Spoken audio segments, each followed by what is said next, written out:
I see, Hunley replied in an ambiguous fashion. 3T800!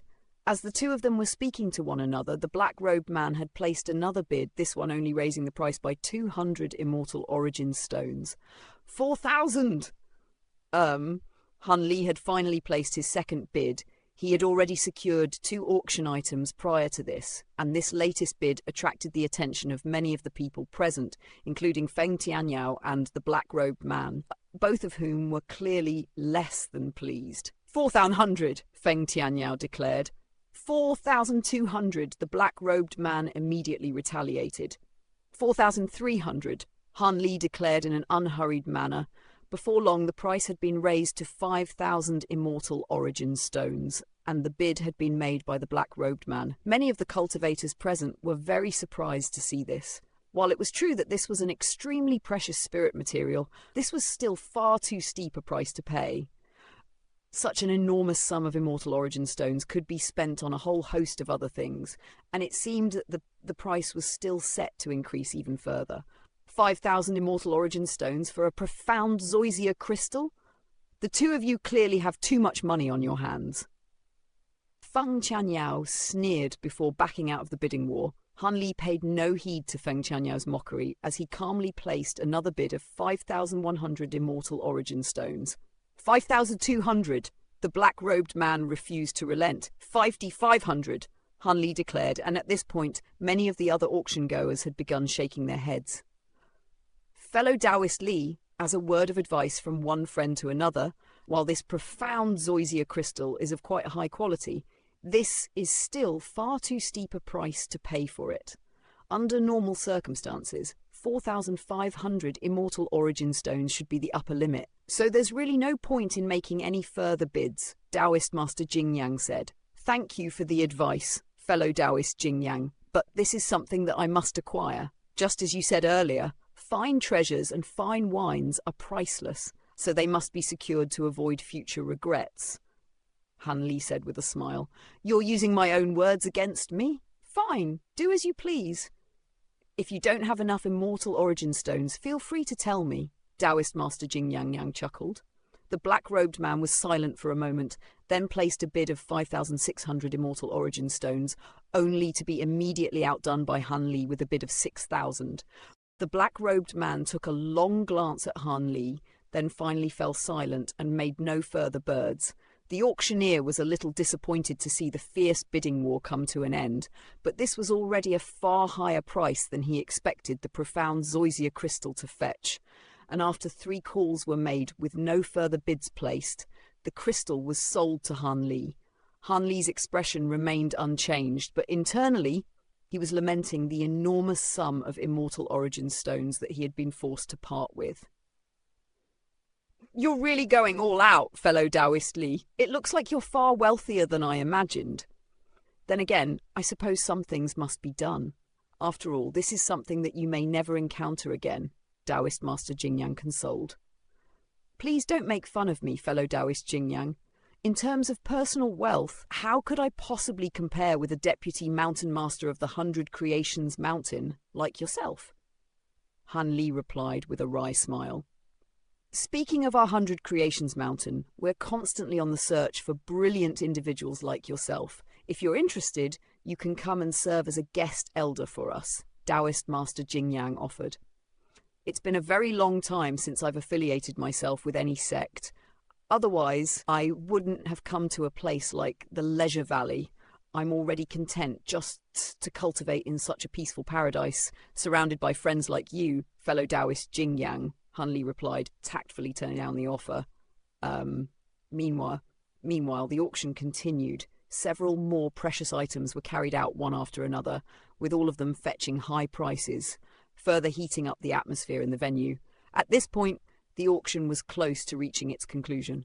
Coming up next is one of our final 3 auction items, and of course, we've saved the best 3 for last. This is a cultivation art by the name of the Rippling Horizon Arts, the auctioneer declared as he set down a blue box onto the stage, within which was an antiquated blue jade slip. Many of the auction goers were rather perplexed, seemingly having never heard this name before, while flashes of recognition appeared in the eyes of others.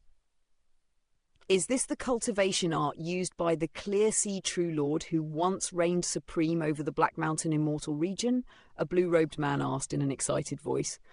That's right. This was indeed the primary cultivation art used by the Clear Sea True Lord several million years ago.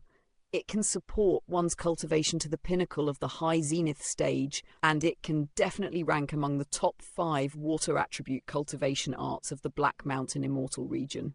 Not only can this cultivation art allow one to master the laws of water, there's a chance that the cultivator can even master the more advanced laws of tides, allowing them to unleash the horizon tidal wave, which was once the Clear Sea True Lord's signature ability. During the battle in the Moon Sea, the Clear Sea True Lord had used this very same ability to strike down tens of thousands of primordial beasts with a single attack, so its power cannot be overstated. The mantra for this ability is naturally enclosed in this cultivation art, but of course, the prerequisites for using the cultivation art are quite stringent. For one, the cultivator must possess a water attribute spirit physique, and a water attribute immortal physique would be even better. On top of that, prior to reaching the true immortal stage, they had to have exclusively used water attribute cultivation arts, and the true immortal physique that they've attained must not be contaminated with spiritual power of any other attributes. That's all I'm going to say about this cultivation art. The starting price is 3,000 Immortal Origin Stones, and each bid must go up by an increment of at least 200 Immortal Origin Stones. Hanli wasn't aware of this Clear Sea True Lord, but it was clear that the mention of his name had stirred up a great deal of excitement among the auction goers, and the bidding immediately commenced. It was extremely rare to encounter a cultivation art of such a high caliber, and if it could be used well, then perhaps it could serve as the foundation of a powerful cultivating clan or sect. Hanli wasn't swept up by the hype, and he continued to chat with Taoist Master Jingyang. While this was an exceptional cultivation art, it clearly didn't suit him, so he was content to serve as a bystander. As more and more people began to participate in the bidding, the price was quickly raised to over 7,000 Immortal Origin Stones, and Han Li was quite surprised to see this. 10,000! All of a sudden, the price was raised by 3,000 Immortal Origin Stones in a single bid, and all of the other bidders immediately fell silent. Han Li turned to discover that the one who had made the bid was none other than the blue-robed man who had asked the question from before. He was only at the mid-golden immortal stage, so it was very remarkable that he possessed such immense wealth. The blue-robed man was ecstatic to see that no further bids were being placed. But right at this moment, a bid of 11,000 Immortal Origin Stones was made by a Taoist priest holding a horsetail whisk. The man possessed a tremendous high zenith stage aura, but the blue-robed man wasn't intimidated by his competitor's lofty cultivation base. He raised the price further to 12,000 Immortal Origin Stones. 13,000, the Taoist priest declared in a calm voice. 14,000. 15,000! Both of them seemed determined to secure the cultivation art for themselves, and in the blink of an eye, the price had been bid up to in excess of 20,000. All of the auction goers present were shaking their heads upon seeing this. This was far too steep a price to pay, and one could easily purchase 2 cultivation arts of the same caliber for the same price. 22,000! The Taoist priest declared, and it seemed that he wasn't even close to reaching the limit of his budget.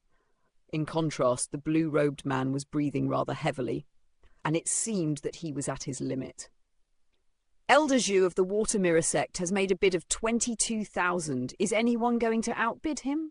The auctioneer asked, and his question was met with silence. After waiting for a while longer, the auctioneer was just about to declare the cultivation art as sold when the blue-robed man suddenly rose to his feet, then flipped a hand over to produce a beast bone that was as green as jade before declaring, "Hold on! I don't have enough Immortal Origin Stones on me, so I wish to pawn this item." The auctioneer faltered slightly upon hearing this, but this was indeed within the rules of the auction, so he hurriedly called for the auction to be put on pause. Then instructed the female cultivator on the stage with him to deliver the beast bone to a nearby appraiser, Han Li immediately sat up straighter as an intrigued look appeared in his eyes. The green beast bone produced by the blue-robed man was extremely similar in both size and appearance to that bone that he had secured from the skeleton of the giant green rat. However, his spiritual sense wasn't able to detect any spatial fluctuations or spiritual power fluctuations from this beast bone, and it was as if it were nothing more than a bone from a mortal beast. Maybe it's only similar in appearance. Han Li had examined the green beast bone extensively over the years, and he had become more and more convinced that it was a spatial treasure, but some extremely advanced secret technique had been cast upon it, making it inaccessible to Han Li. All of a sudden, Taoist Master Jingyang abruptly rose to his feet, and he was staring at the beast bone intently with a fervent look in his eyes. The intrigue in Han Li's eyes grew even more pronounced at the sight of this reaction from Taoist Master Jingyang. "Do you recognize this beast bone, fellow Taoist Jingyang?" he asked in a casual manner. Taoist Master Jingyang immediately realized that he had lost his composure, and he hurriedly sat down again. But instead of answering Han Li's question, he lowered his head in deep thought as if he were pondering something extremely important. Han Li raised an eyebrow upon seeing this, but didn't say anything further. Shortly thereafter, the beast bone was taken to a long table, seated behind which were 3 cultivators dressed in black attire, namely a middle-aged scholar, a white-haired elderly man, and a young woman whose face was concealed behind a veil. These were all appraisers from the Black Mountain Immortal Palace. The Jade Kun Pagoda auctions had always reeled in immense profits that were very tantalizing to the Black Mountain Immortal Palace, and in order to get a share of these profits, it had been sending more and more personnel to these auctions with each passing edition. For this auction, close to half of the personnel involved had come from the Black Mountain Immortal Palace, and this was something that Han Li had heard from Taoist Master Jingyang over the course of one of their conversations.